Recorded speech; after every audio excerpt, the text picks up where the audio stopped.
Hello, everyone, and welcome to Lattes on My Mind. I'm Hannah. And I'm Felina. What are we going to be talking about today, Felina? Today we're going to be talking about the Chernobyl disaster. Ooh. So grab those lattes and join us for the journey. Yes.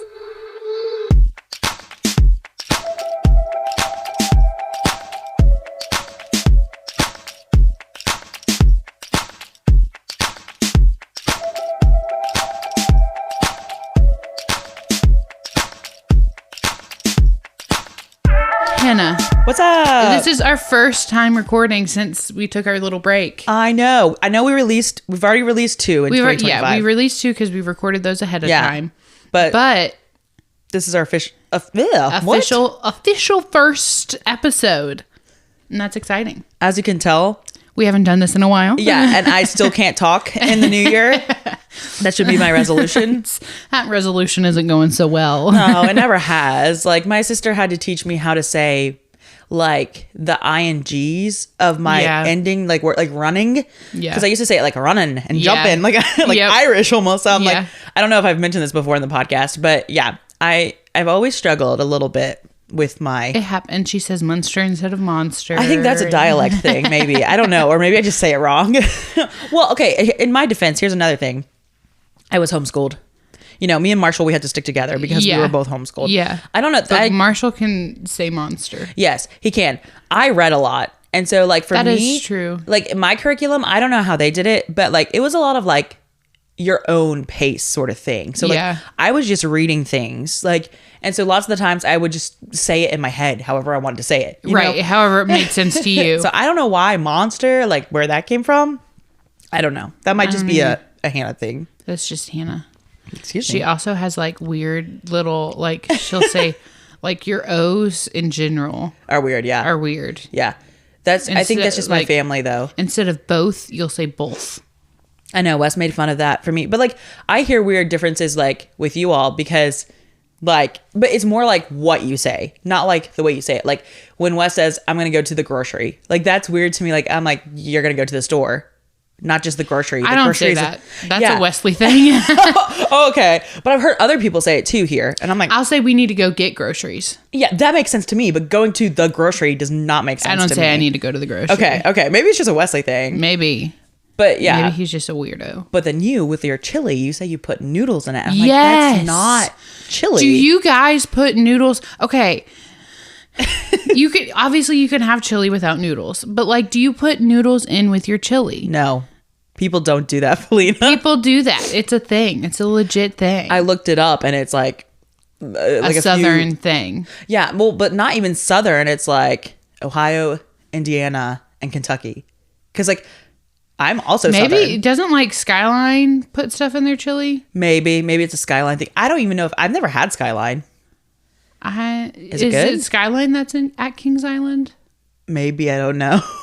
I don't know Could either. Not tell you. I'm sorry.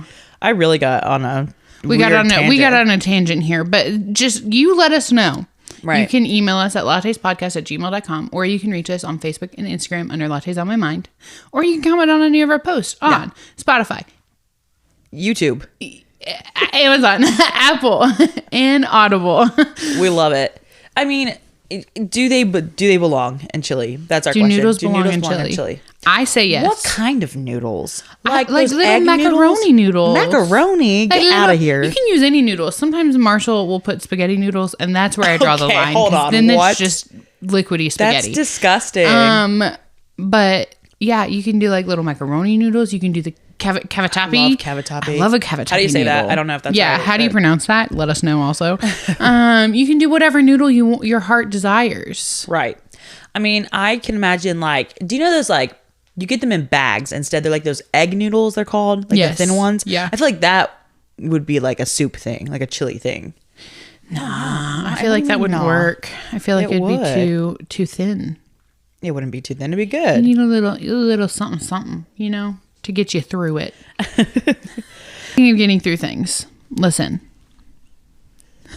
Are you good over there? Yeah, I just don't know what I just said. It's okay.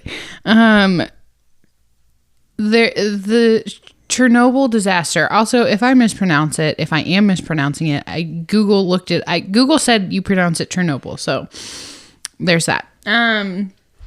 That was a tough one, and we're still not through it. So, yeah. There's my segue, and I'm a little rusty, so don't make fun of me, please.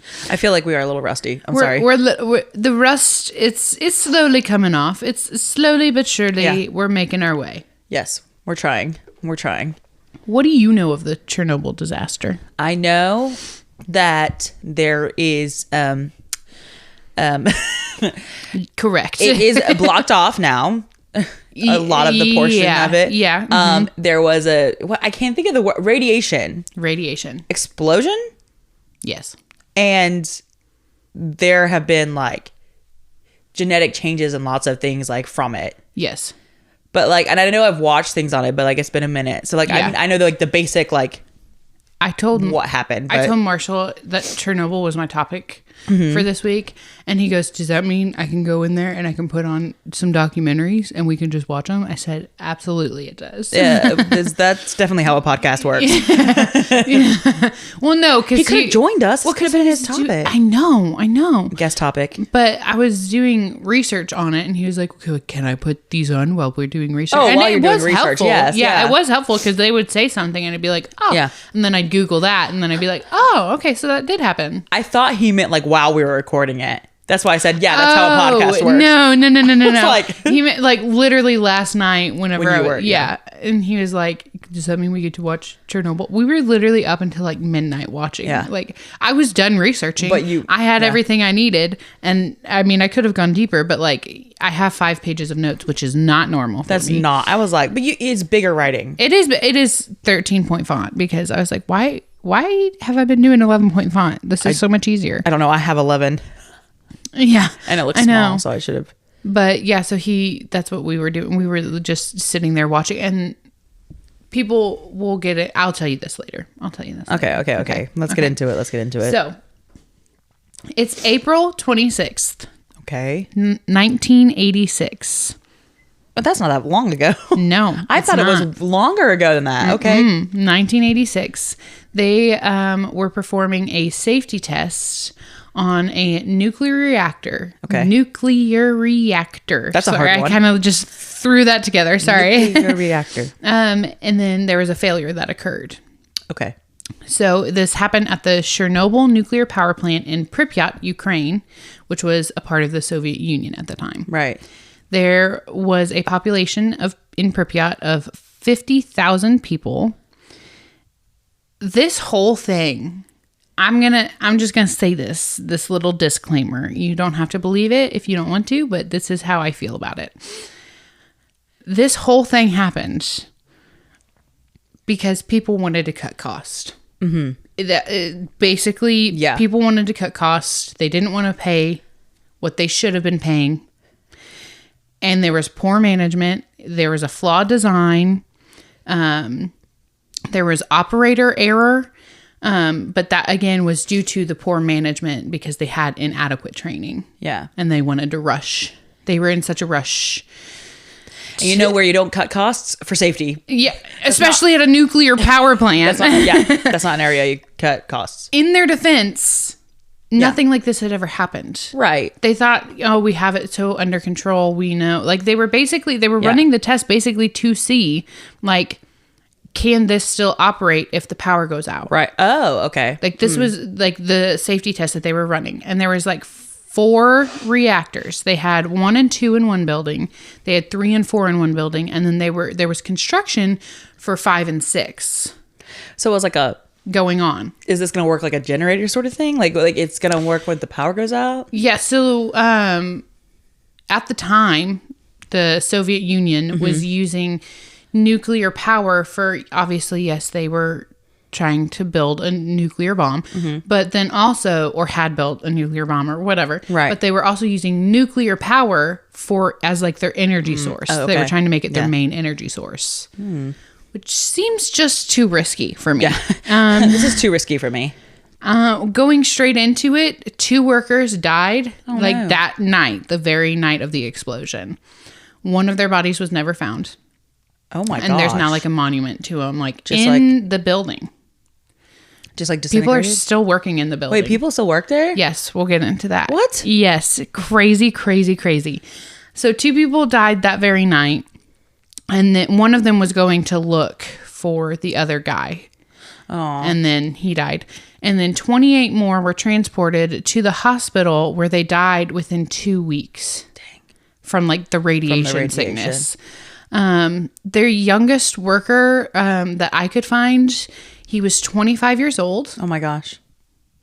He was a senior officer. Oh. A senior officer. Yeah, he was like a head engineer.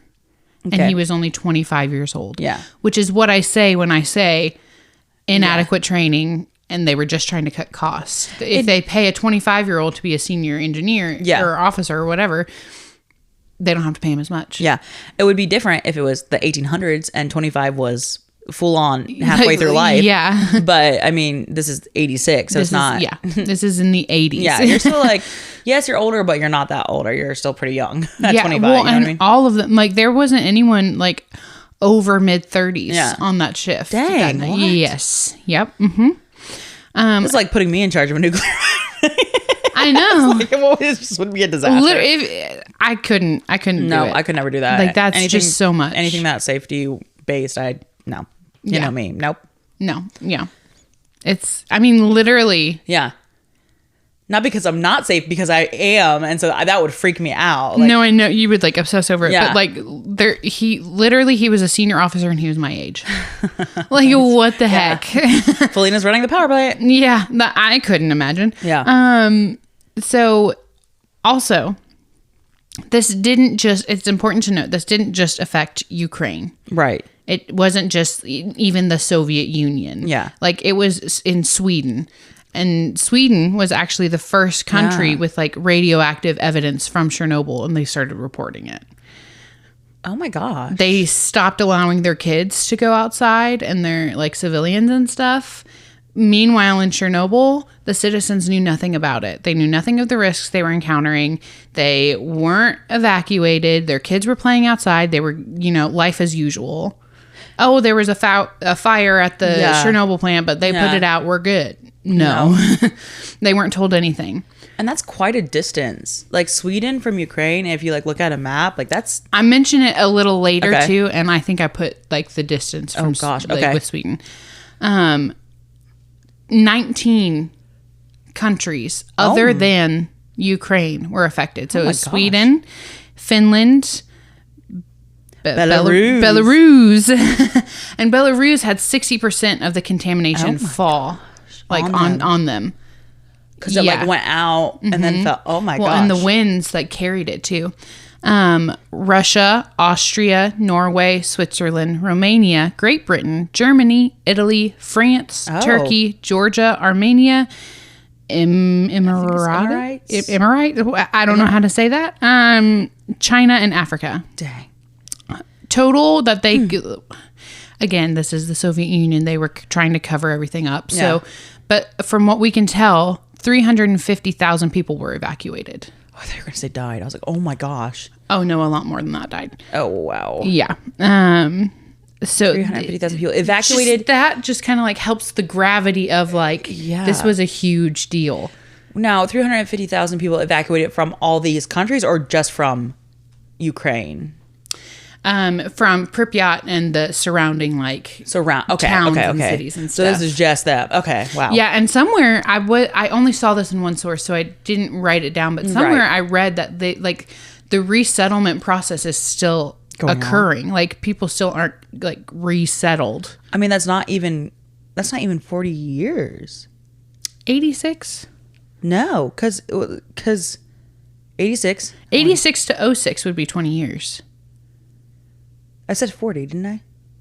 And then 06 to... okay, so we're like... We're 39 years. We're not even we're not even 40 years out. 40 years out. Yeah. But yeah, so but that is still... Like, it's an ongoing thing. But I'm not sure how accurate that is.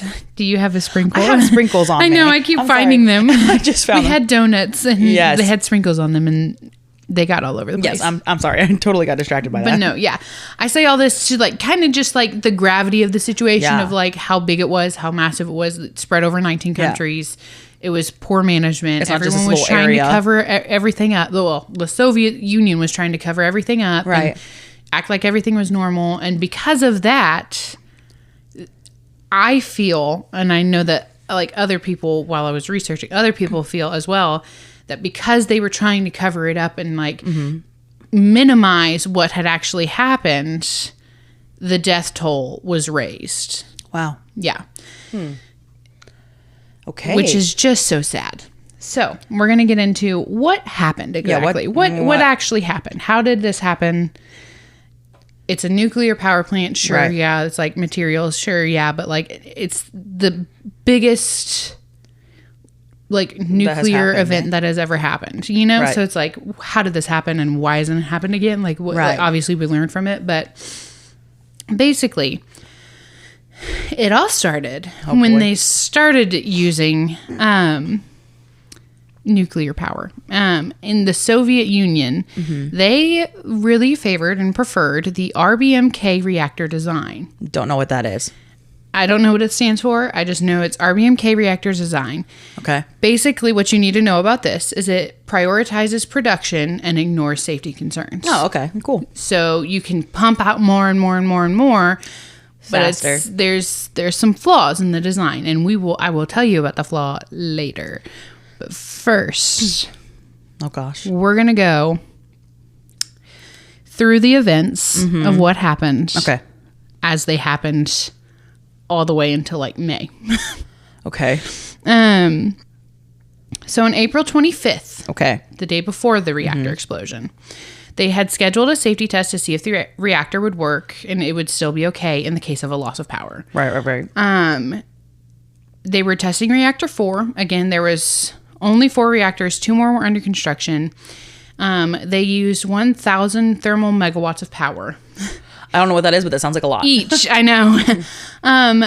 So they were under construction to have 6. Then there was like this man-made, like manufactured like lake area. Right. And they had also scheduled for another 6 reactors to be built on the other side of that lake river thing. Oh my gosh, there are like 12 total in that area. This would make Chernobyl. Sorry. It's okay. This would make Chernobyl the largest nuclear power plant in the world. Wow. And like it would really like progress the Soviet Union into like the full-on nuclear power. Right. Okay. As I said, they used power for bombs and also they wanted it to be their energy source. So on the 25th, they turned off the emergency cooling system. Oh no. Of the nuclear reactor. They needed reactive power to be shut off in order to perform this test, obviously, because they were like testing to see if the power got shut off. Okay. Will it still work? Well, okay. However, they were going to do this on the 25th in the middle of the day, right? Uh-huh. Due to the high power demands, an energy grid controller contacted them from a nearby town and requested that they delay their test. Oh, no. So that they didn't, like, shut off power for everybody. Right. So this caused the test to, instead of saying, we'll run it a little later in the day. Right. With the more experienced staff, a little bit older of a staff. Yeah. They said, it's fine. We'll still run your numbers. We'll still get your numbers. We'll still run your test, see if this works. To the guy who's like ordering the test, they were like, we'll still see if it works. We're just going to push it to the night shift. Okay, well, you should have pushed it to the night shift with the people who were already going to do it. Right. Then you should have sent them home and then had them come back. No, they sent them, they just pushed it to the night shift. Oh my gosh. So that was mistake number 1. Right. Really. Can you imagine just coming in for your shift and like, you're going to do this tonight? Like, what? Yeah, they were like, oh, you're going to, well, but it's a regular safety test. They had run safety tests before. Okay. But some other stuff happened. Right. And then they weren't completely aware of everything that they should have been made aware of. Yeah. So this is where it all went wrong. So then the 26th, April 26th, at 12 a.m., the power levels drop unexpectedly. Oh, gosh. Okay. And they drop from, again, they're like 1,000 thermal megawatts, right? Okay, so it dropped to 30 thermal megawatts. Oh, goodness. Unexpectedly. So then they're waiting. They have to let the power come back up. So at 1 a.m., they had like settled at 200 thermal megawatts. So they continued with like the shutdown features and everything. Well, then the issue with this is it leaves the reactor vulnerable. Okay. Because nuclear reactors, let me tell you, I put in the work, people, okay? Yeah, I was like, I don't know what this... My head started hurting when I was researching. They work like a steam engine. Okay. So uranium rods, they like react through fission. Fission, okay. Which is when like a neutron slams into a larger atom. Right. I looked that up for you people. Be grateful. But I did not take chemistry in high school. I was not that smart. People are like, come on. But the uranium rods react through fission, and that creates a higher level of heat. Right. So the heat is used to convert water into steam, to turn like turbines and like create the electricity. Right. The control rods, there's either uranium rods, which have the uranium in them. Then they have control rods, and they insert those between the uranium rods. Okay. To like control the reaction. Okay. Like you can't really control a reaction, but like that's what they're used as like a safety feature to help like cool everything down if it's going wrong. I don't know what those are called. Never mind. Yeah. Acting like I know. I don't. I could be wrong, but this is what the internet's told me. No, you're good. So then they have like cooling water, which is pumped into the core to prevent it from overheating. Oh gosh. Okay. Now, water flow to the core was increased that night. Okay. Just in case. To make sure. Yeah. Yes.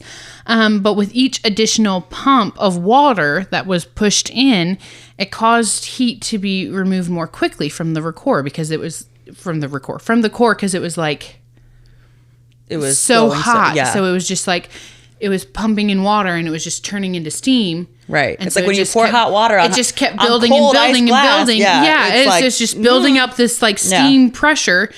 So that was happening. And then the control rods, some control rods were removed so that the energy levels could be kept up because it dropped down to 30. So they removed some of the control rods to get the energy levels back up. They had 8 control rods in reactor 4 that night. The required minimum amount of control rods in any situation is 15. Oh my gosh. Mistake number 2. And there's number 2. So it's required at all times to have 15 regardless of the situation, and they only had 8 because they were they had so much pressure on them to get like the numbers and the readings and make sure like the test was run, because the guy who was ordering the test was like his boss was hounding him because he was like, well, is this actually going to work? Blah, blah, blah. So it's like just pressure. So at the risk of cut safety, corners. Yeah. So 1:23 a.m. The reactor readings stabilized. The emergency stop valves were ordered to be closed, and the test was initiated. Now, closed does not mean shut off. That means you open the box. There's the emergency reactor, or the stop valves. You shut it. Okay. And then you're like, all right, let's go on with the test, type of a thing. It does not mean they just didn't use them. It's not like they're shut off. They still work. Okay. But they didn't use them. Well, good grief. But they're close. Like it's like hey, you only press this if it really needs it. Yeah. Well, it really needed it. Did it? I don't know. We'll get into it. Okay. We'll get into it. So it's still 1:23 a.m. A sudden surge of power occurred. And then there was like a panic that set in. And so they ordered the emergency reactor to be shut down. Which means like it basically is like you insert more control rods into the core to try and like help it shut down. But the control rods, when they did that, when they tried to enter the control rods, they jammed as they were being entered into the reactor. Okay. And it made them unable to control the chain reaction that follows. Oh no. And they had already removed some, so they didn't have They already only had 8. Yeah. They already only had 8, so then they like were pushing them down in. And I think it's the emergency button is like it's A35, but they kept calling it AZ5. Or AZ5 or something like that. Oh, okay. I don't know. But that's the infamous button. The infamous button, and that's remembered. So 1:24 a.m., a power buildup causes a steam explosion. It destroys the reactor building and it rips off the 1,000-ton lid and like roof. Like, so it rips off the lid and it goes like through the roof. 1,000 ton roof. This huge, like, just cloud of fire. Yeah. It just like appears. Oh my gosh. Full of radioactive like material, and it's just pushing it outward, and it's just suddenly out in the atmosphere, and they can't do anything about it, right? Well, then the plant enters a blackout, and the air is just filling full of like radioactive material and graphite chunks. Oh my gosh. You heard that right. Graphite. Graphite, yeah. Well, so the people in that room, did they all die? I would assume. They were a part of the 28 who they were taken to a hospital away from Chernobyl and Pripyat. Oh. And they were in like a unit and they just were like basically melting. It's basically a microwave. They were basically being microwaved. Oh my God. Well, how? But you don't know initially. Like, you don't know. Well, how did they survive the explosion? That's what I want to know. Like, how do you, because it went So up? it's the control room. They're in the control. And then there's the like the reactor room. Okay. They're in the control room, which is like right next to the right. So it's still, just like they're just there. The one guy was in the reactor room. He died immediately. Yeah. The other guy went to look for him, and then due to the radiation like sickness, like the levels of radiation are ridiculous. Yeah. So due to that, he died, and he was never found. Right. So, neither of them were found? One of them was. The one wasn't found. Okay. So. My gosh. Yeah. Can you imagine seeing that and the panic that, like, sets in? Like, you want to talk about, like... I know the panic that would set in. However, the chief engineer insisted that the reactor was still intact. What? He was telling the people in the control room, no, the reactor's still intact. There's no way it's blown up. It's still intact. And he sends workers in to examine the core. Oh. Yeah. This team was killed quickly due to radiation. I mean, like they didn't kill, like they weren't like immediate, because they saw obviously the reactor's not there, but they were killed like did they have pretty much the next day. Gear? Like no, they didn't. That's another cost they cut. They were so confident that. I watched this clip of like the president at the time, and he was so confident that like nothing was going to happen because nothing had ever happened. And so he was like, well, it couldn't possibly happen. That's when nothing's ever happened. It's, like it's safe. It's not safe because you cut costs, my guy. Radiation levels, speaking of, were 400 times higher than the Hiroshima and Nagasaki bombs. Oh my gosh. 400 times higher. What? Yes. Oh my gosh. Yeah. That was just an interesting... Well, because it did, I guess, spread a lot farther than... No, just like the levels that, like, even like it was just 400 times higher. Like it just exploded. And people were a little confused as to why until... Oh my gosh. This little thing came out. Well, I'll get onto later. Okay. Yes. So 1:28 a.m. Okay. Like 5-ish. This is like 4 minutes. Like literally like 5 minutes after the like explosion. Right.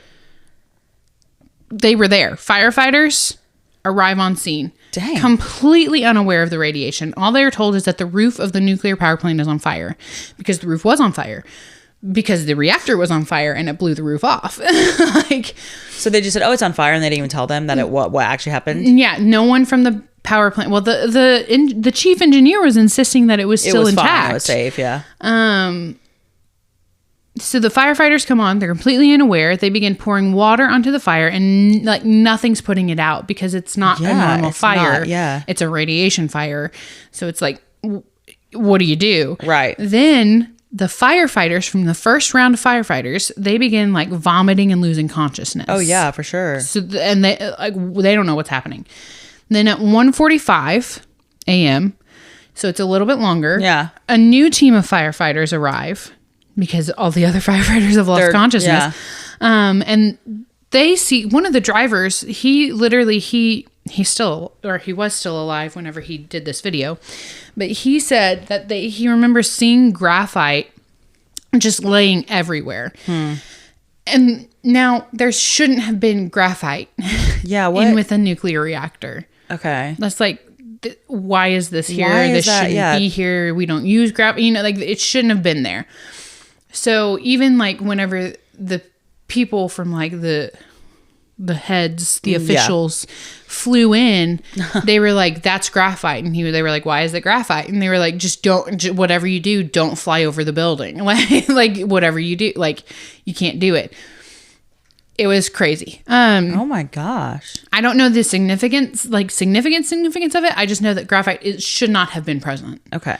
And that was an issue. I was wondering why. Yeah. And what it caused. But they see graphite everywhere. And they're like kicking it, touching it, completely unaware of the radiation. Yeah, you shouldn't be. Nope. And then the driver of the truck remembers that there was a team of people like that broke off and went up to the roof to try and like fight the fire. Right. Well, the roof is where most of the graphite was. For sure. Yeah, because it all blew out.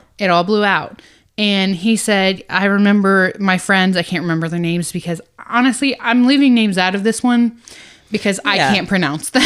That, and it's also like a sensitive rude. topic. Well, like it seems rude, but it's like I don't want to butcher their names. Yeah, no, I totally understand. So I just left him out. But he said he remembered seeing his two friends climb the ladder up to the roof, and that's the last time they were seen. Oh no. By anyone. Like that's the last time they were seen. It's so sad. And like, you know, you don't completely understand why, because you're like, what's happening? This is like, it's a fire. Like, especially when you're a firefighter. Like, everyone's telling you, oh, you know, it's nothing. We got it under control. It's fine. No, nothing. And like the reactor's fine. Everything's fine. You know, it's like, so you don't think. Yeah. Oh, I'm in like immediate danger, and until they all start puking. And getting burnt, radiation burns. You know, like, oh my gosh, the radiation burns were redonkulous. Yeah, it was bad.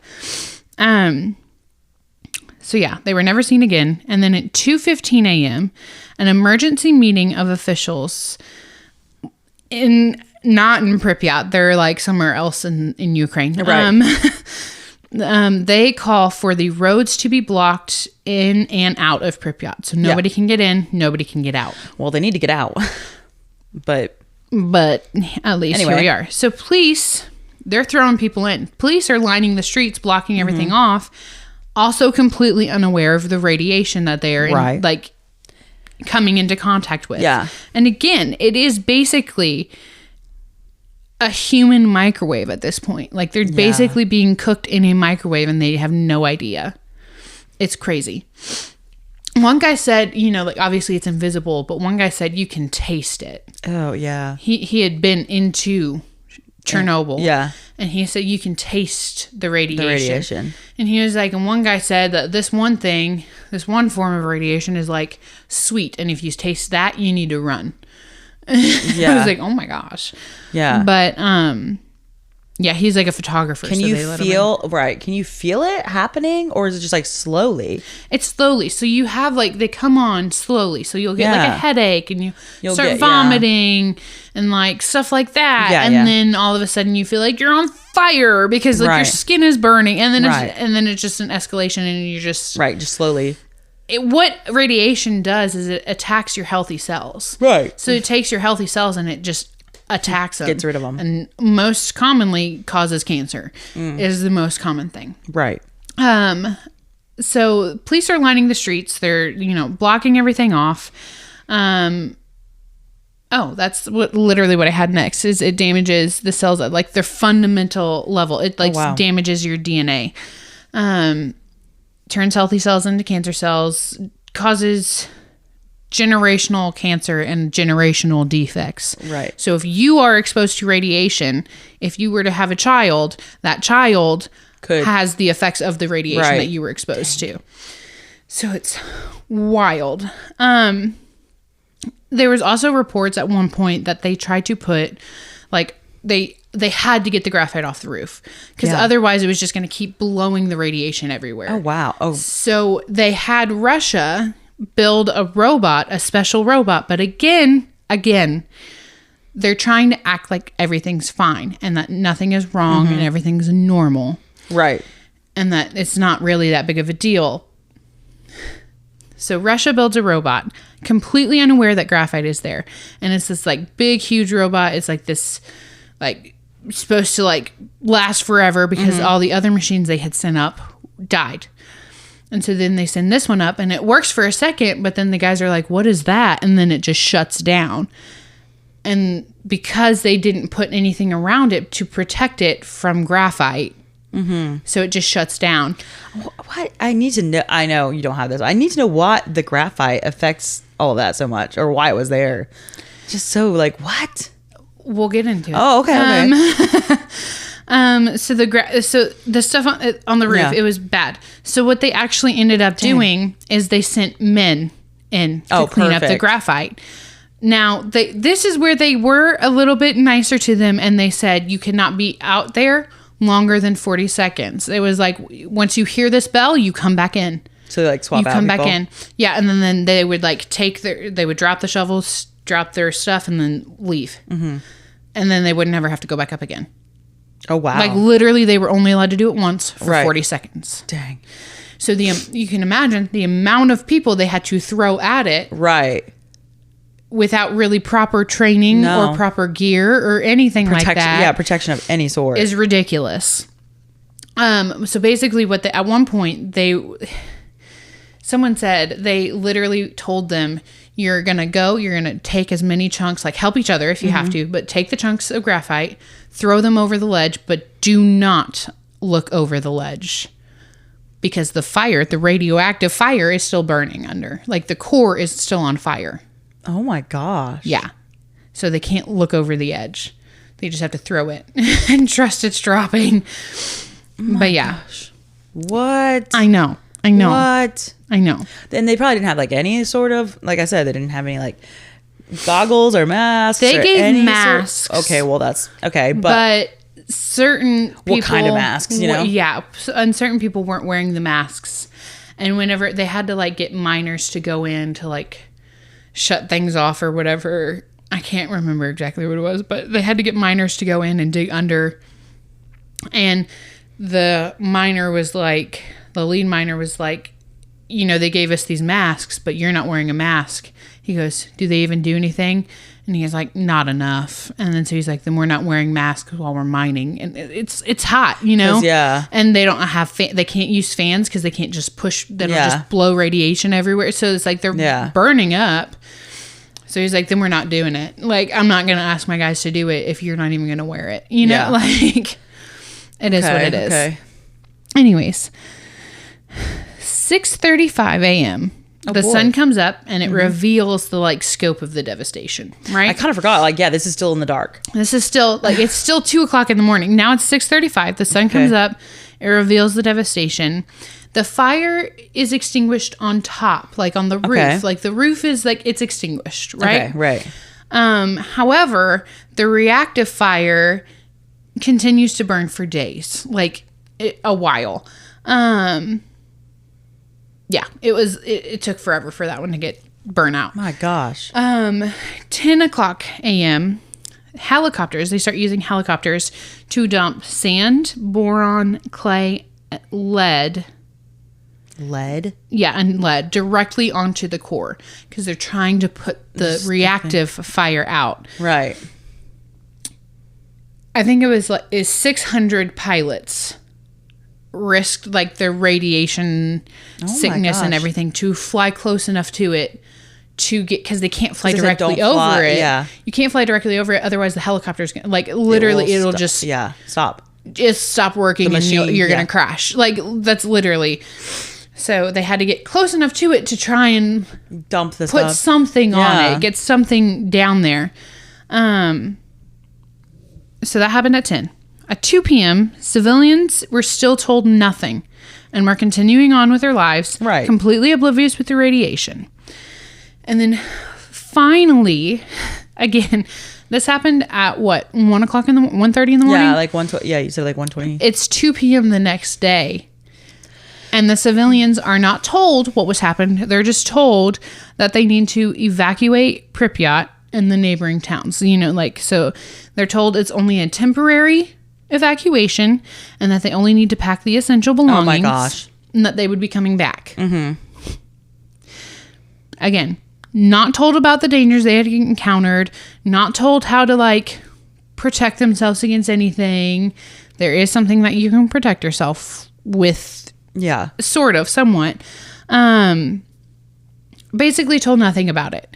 The residents had already started complaining about, like, the early signs of radiation sickness. So, like, vomiting, some headaches, some, like, getting like fatigue, you know, like, they had already started complaining about that. Not knowing, obviously, by 2 p.m. And so it's like, if you would have immediately evacuated them, this would have been nowhere near the death toll that it actually is. Yeah. An exclusion zone was set up to prevent them from, like, returning permanently. Oh, dang. So, like, they couldn't, once that last bus left, they could not get back in. Yeah. They were not allowed back in. Millions of acres of forest and farmland surrounding have been contaminated. And this is so sad. And this was so hard to watch. So no, I couldn't do it.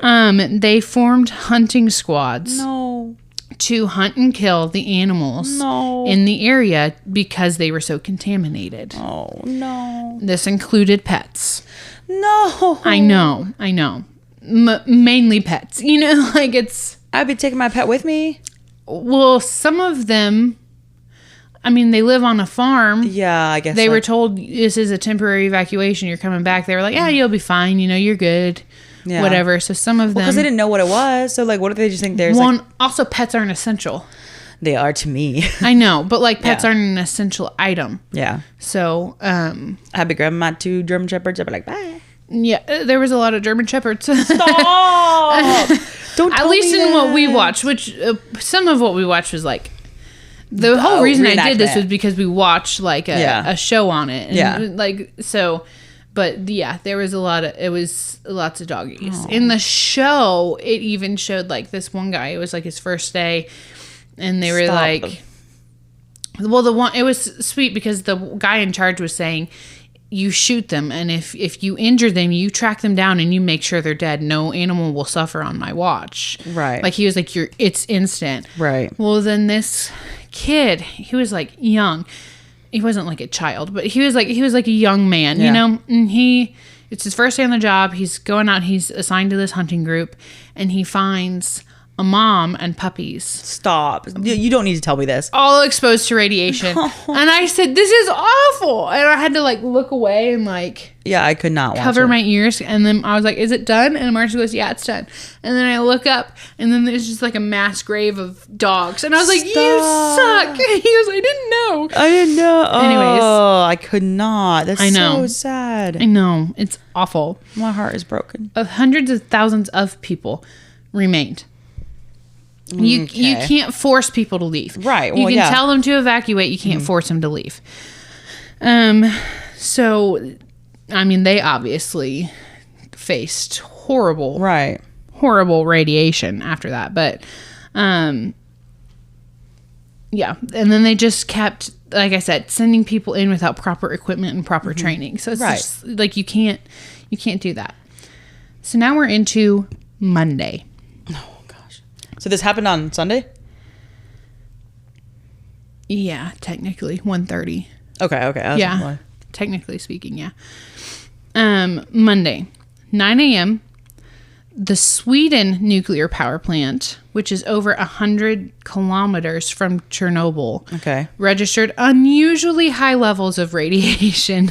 They were like, something is up. They pressured the Soviets to come clean about the disaster. They knew where it was coming from. You know, like, obviously. You can detect it. Yeah, like, Sweden was given advice on how to stop a nuclear fire at their plants. Just in case, you know, you never know. And so that was suspicious. And then Sweden, they were, like, asking him for answers. Like, what happened? Can we get, like, what's going on? Right. Like, are we okay? stopped allowing their kids to play outside, right? Right. They get silence. They're getting silence. And then finally, eventually, an ambassador meets with them and says that 3 of the 4 reactors were shut down. Oh. So one of them's still running. No. They didn't shut down all of them. Yeah. So shut down the whole plant. 3 of the 4 reactors were shut down. That's all they said. They didn't say anything else. They were trying to hide it. Right. Well, I mean, it's a disaster. Like, that's huge and horrible, and you don't want to be known for that. But like, you gotta do it. Yeah, for the safety of everyone. So Sweden, they started testing like the human and animal milk, you know, and the water supply, and their animals and their like the breast milk and like the water supply were contaminated. Oh my gosh! So they were like directly suffering from this. Oh my gosh! And then finally on Monday at 8 p.m., Moscow, they broadcasted about the accident. Not completely honestly, though, obviously. Oh, gosh. Right. So then the European broadcast systems began to announce that Moscow had announced that there was a nuclear accident. Yeah. Now the Soviets state that the incident was under control and that they had announced it after they had gotten it. They got it under control, so they're good to go. This was a completely false statement. Right. It was not under control. Everything was still burning. Graphite was still on the roof. They didn't know, like, they only had a certain amount of time before the water supply was dried up and was no longer cooling. You know, like, so it's like, it's only going to get worse, basically. Right. If it's not gone now, it's just going to. Right. So then on Tuesday, it's Tuesday, isn't it? Is it? Satellite photos from space start to provide images of Chernobyl. And they reveal that the roof is blown off, and they reveal that there is still a fire underneath of that. There's still a fire burning.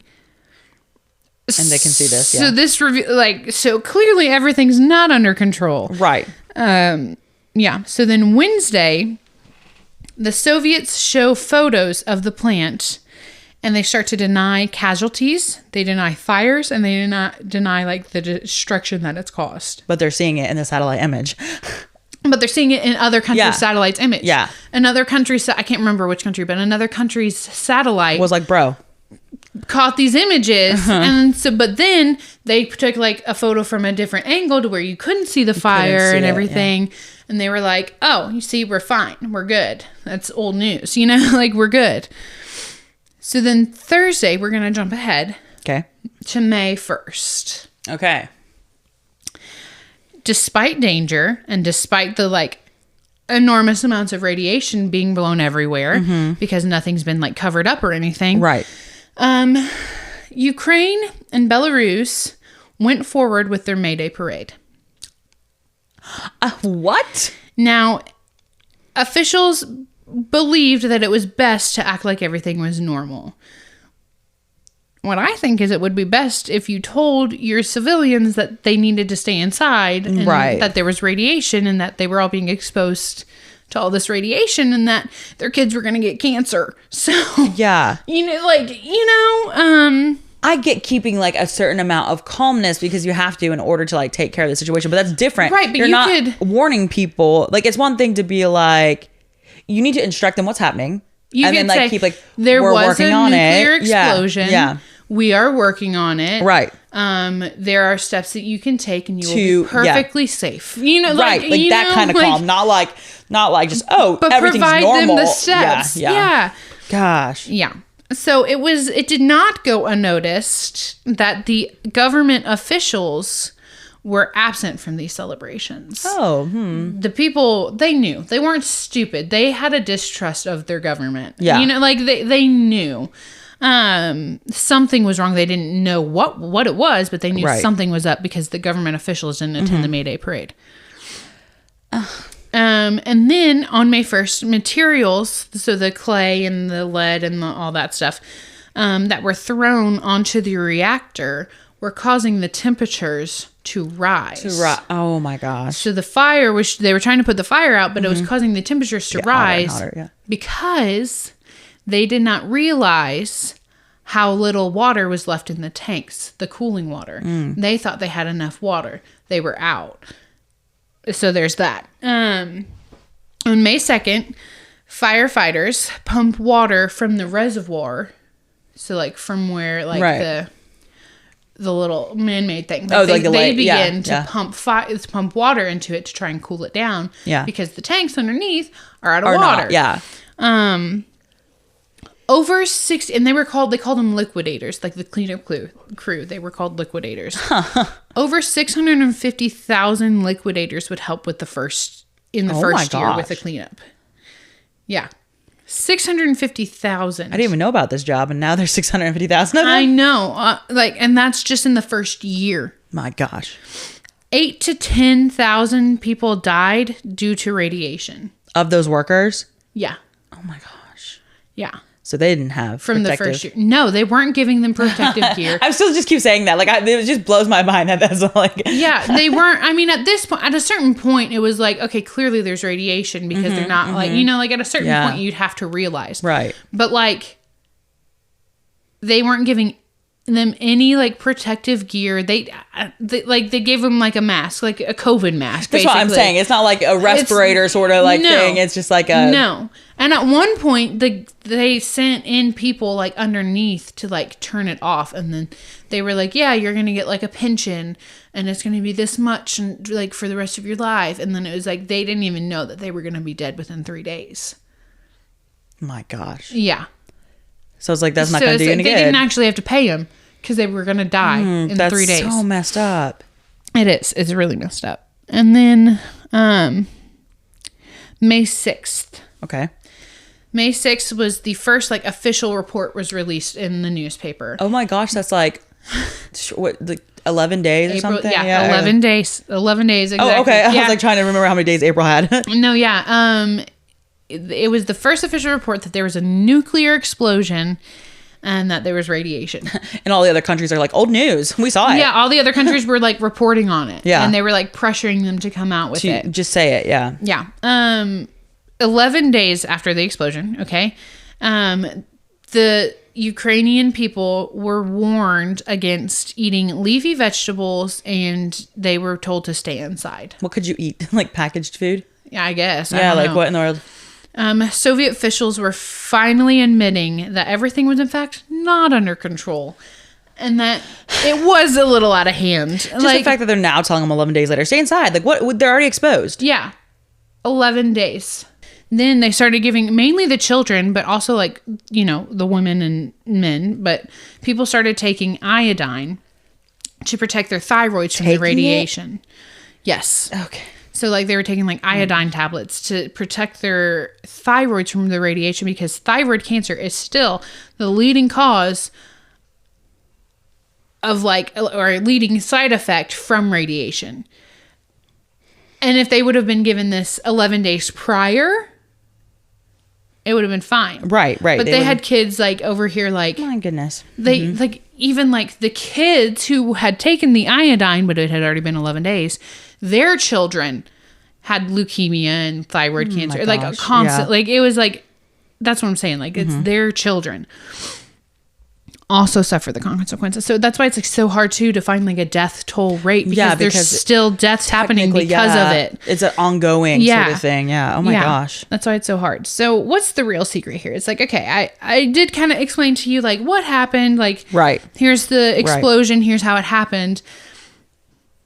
Now we're going to get back to the graphite of it all. The graphite of it all. The graphite of it all. The RBMK design, which is the reactor that they were using, it has a graphite tip because it was cheaper to produce it that way. Oh, okay. Nowhere should it have graphite in it. And they tested it. The scientists, they knew about it. They knew it was there. And they still distributed it to all the nuclear power plants.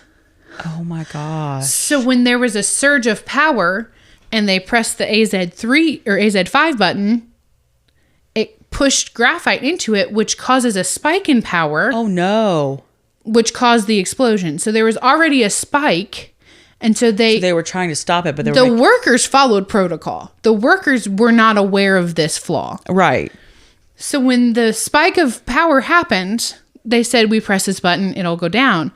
But they had pushed it too far already. Oh my Not knowing about the flaw. Right. If they knew about the flaw, they wouldn't have pushed it that far. Yeah. They would have stopped it earlier because they would have known that there would be a spike. Yeah. Before the cooling comes in. Oh my gosh. So that is like the real secret of it all. So even though the procedure was followed, by pressing that fail-safe button, it caused the graphite to be pushed out first, which caused the explosion. Oh my gosh. No one. I mean, like literally, like not even like, oh, the worker who pressed it or like the lower guys. Yeah. No one at the plant that day knew about this flaw. It's not like the workers' fault. Like they were just doing what they did, and like they were doing it. You know, we said like before, like why did they push it off to the night shift? But they apparently weren't doing anything wrong. They were just doing as they were instructed. Yeah. So it's like, what in the world? Now they probably should have canceled it whenever the power levels dropped the first time. Yeah. But you know, there's that. Well, but when you're told get this done, get this done, get this done, I don't care. Like, what do you do? Yeah, it's the immense amount of pressure, the complete lack of regard for safety procedures, and it's like not even on the workers' part. The workers did what they were supposed to do, but they were not given the knowledge. They were not given the training to know that there was graphite at the tip. Right. Which is ridiculous. It's a complete, like, it's so disrespectful of like the higher ups to like just be cutting costs and then not like warning people about it. Right. You know, like it's crazy. Anyways, that's my I'll get off my soapbox now. But Pripyat is like frozen in time. Right. Like people, like there's still like Soviet Union posters hung up and like so like it's completely frozen in time because people left under the guise. The guise, that they would be coming back. Right. But nobody ever did. There's like a really famous picture of like their Ferris wheel, which was unused. Because it was like 2 days before like the debut of like their like fairgrounds. Oh wow. Okay. Yeah. And so it's like completely unused. So it's like eerie. It's like apocalyptic. It's like this yellow Ferris wheel and then it's like rusty and stuff. And like the sea of like, apparently it's beautiful. Apparently it is absolutely gorgeous there. It's like a wildlife sanctuary there. I was not expecting that. I thought it would just look like it was like burned and nasty and muddy. And it's gorgeous. The trees, the wildlife, they're wonderful. What? That makes no sense. Yeah, it's beautiful there apparently. But Pripyat's frozen in time. The fuel underneath of the reactor is also frozen. Like actually frozen? Like everything's frozen. And so there's going to continue to be radiation there, and like people are talking about like, oh, we should like go in and like get the radiation out. And it's like, just leave it. Yeah, that's right. You're not going to be able to be there. Like, just leave it. Like, again, there are people still working there, but it's crazy. Maybe the aliens are going to take it over because they can stand radiation, so they just go live there. Maybe. I don't know. I just had to bring up aliens. Plot twist. Plot twist. Aliens are already living there. Yeah, that's why it's so beautiful. Yeah. They're farming it. No, but the exact death toll will never be known. We'll never know the exact death toll. Again, the health impacts are just so like... You don't know. They're still happening. We could be getting new kinds of cancer because of it. You don't know. Well, like the children's grandchildren, the children who were present, like their grandchildren have cancer. And so it's just like you don't... Yeah. It's estimated right now that there are 93,000 deaths. Good grief. But that's an estimate. You know, like that's... You can't possibly know. My gosh. The wildlife, without human interference, thriving. That's so weird to me. Thriving. That's crazy. You think they would be like, genetically like... Well, yeah, that's what I was going to say. Obviously, they do have effects of radiation. Right. One of the most notable ones that Marshall even told me, he was like, the frogs, like the green frogs, are completely black. They're just like solid black. And then do they just continue to produce? They're like reproducing. Offspring? Wow. As black toads or whatever. Yeah. Like there's so much like albino, like other, like some of the other animals, like they experience increased rates of cataracts, abnormal coloring, such as like albinism or like the frogs are black. They have smaller brain sizes. Oh. They have facial malformations and developmental asymmetries. I don't know what that is. That's just what I saw that they have experienced. So they're not symmetric, but like nothing is. I'm confused by what that term means. I don't know what that means. It's just like because scientists have gone in to do like research. Well, yeah, they'll take precautions and things. Yeah. And they said photographers. And are there pictures of these things? Yes. I kind of want to like look up the animals. Yeah. Yes. But they're not like. It's not like they're all over the place like the Ferris wheel is, or like like I read somewhere, or maybe I watched somewhere, I don't know, we watched a lot of things on it, that like the military goes in and uses it as like a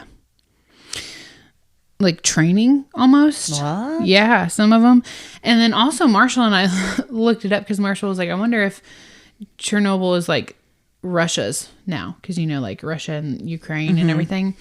And I looked it up, and they did hold Chernobyl for a little bit, but they withdrew from Chernobyl. So it's back to Ukraine now. Wow. Yeah, I know. That's crazy. Yeah.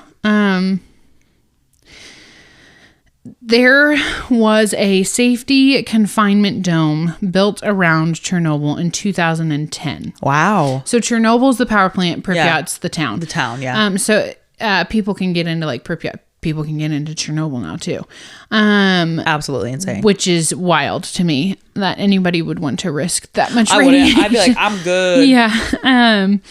But it was built around in 2010. It's taller than the Eiffel Tower. What? It's wider than the Titanic. Like crazy big. It's huge.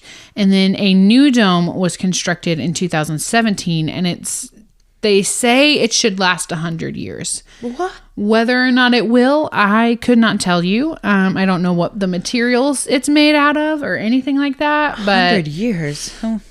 Yeah, only 100 years. Like think about that. But that's like still like that's so long too. But also think. But like if you build something, it should be around more than 100 years. Well, due to the radiation, they're saying it's not going to last. Yeah, it's not going to last. Some people don't believe it will even last 100 years. Probably not. You can now take a guided tour of Pripyat and Chernobyl. Of course, that's what I want to do. Yeah. However, levels are still super high in certain areas, and you can only visit like certain spots. Yeah, I'm sure.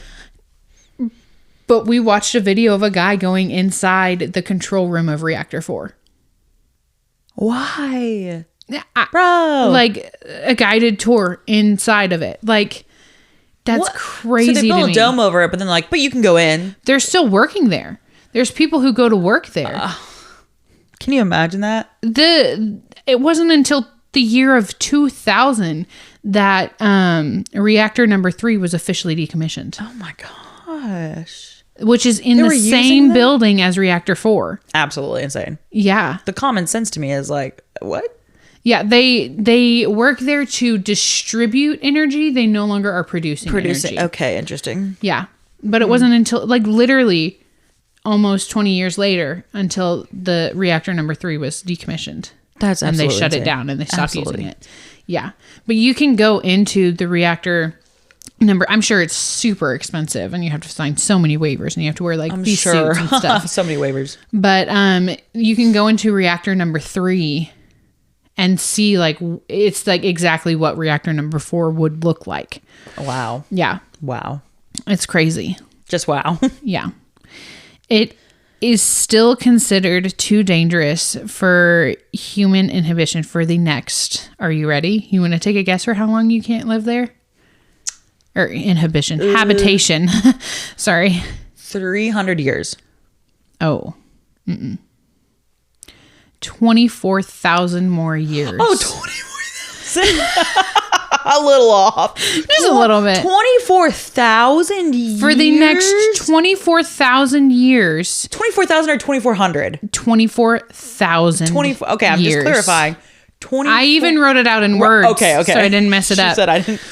24,000 years, guys. So none of us, humans cannot habitate the land for 24,000 years. I don't think that the world will be years. I was like, do you think our world will even still be intact? Yeah, we'll survive that. We're going to be on Mars by that point. Oh, for sure. Like, come on. Guess it won't be our problem, but like, what the heck? 300 years. I thought I was being generous. 300 years. No, the next 24,000. Wow. Well, think about it. Yeah. Hiroshima and Nagasaki. That's like, true. It's 400 times greater than that. It's like 400 of the bombs in Hiroshima and Nagasaki. Yeah. My gosh. Yeah.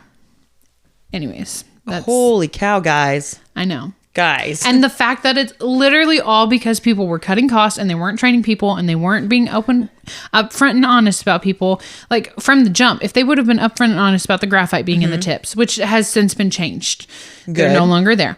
But like if they were upfront and honest about the graphite being there, if they were upfront and honest about, hey, one of our nuclear reactors blew, you guys need to get out of here now, and not been acting like everything's good to go. But it's like as good as gold. Like I mean, I saw somewhere that it was like it's post Cold War, so they still had like the mentality that they wanted to be the great, you wanted to be, but it's even still, you're risking the lives of so many people. There's still health effects happening from that. Like if they would have taken the iodine sooner, 11 days sooner, like maybe they would have been better off. Like literally, it's crazy. And they were burying like the people in like mass graves. Oh my God. They weren't even like giving them, they don't even have like, they encased them in concrete because they're radioactive. Yeah. Oh my gosh. Yeah. Yeah. So here's the takeaway, folks. One small action of yours today can affect the world for 24,000 years. 24,000 more years. 24,000 more years plus the whatever plus 40 years. 39 or whatever it's been. So just, think wisely before you, I'm just kidding. Now, Hannah. Maybe don't use nuclear power as your main energy source. Right. Too. That might, make it harder to complicate the situation. And if you do blow up a nuclear reactor, be honest about it. Yeah, tell people immediately. Yeah, it's like the biggest like nuclear event in all of the world. Well, if you like topics like this, you can reach us at what is it? lattespodcast@gmail.com, or you can reach us on Facebook and Instagram under Lattes on My Mind. Or you can comment on any of our episodes and post on Spotify, YouTube, Apple, Amazon, and Audible. Yeah. So thanks for listening to our first episode of 2025 recorded. Yes. So what a way to start the new year, talking about, atomic bombs and thinking about nuclear every reactors. Single action can affect people for years and years. So don't cut costs on safety, We wish you health in the new year. We wish you the best of health, and we hope you stay away from radiation. Yes.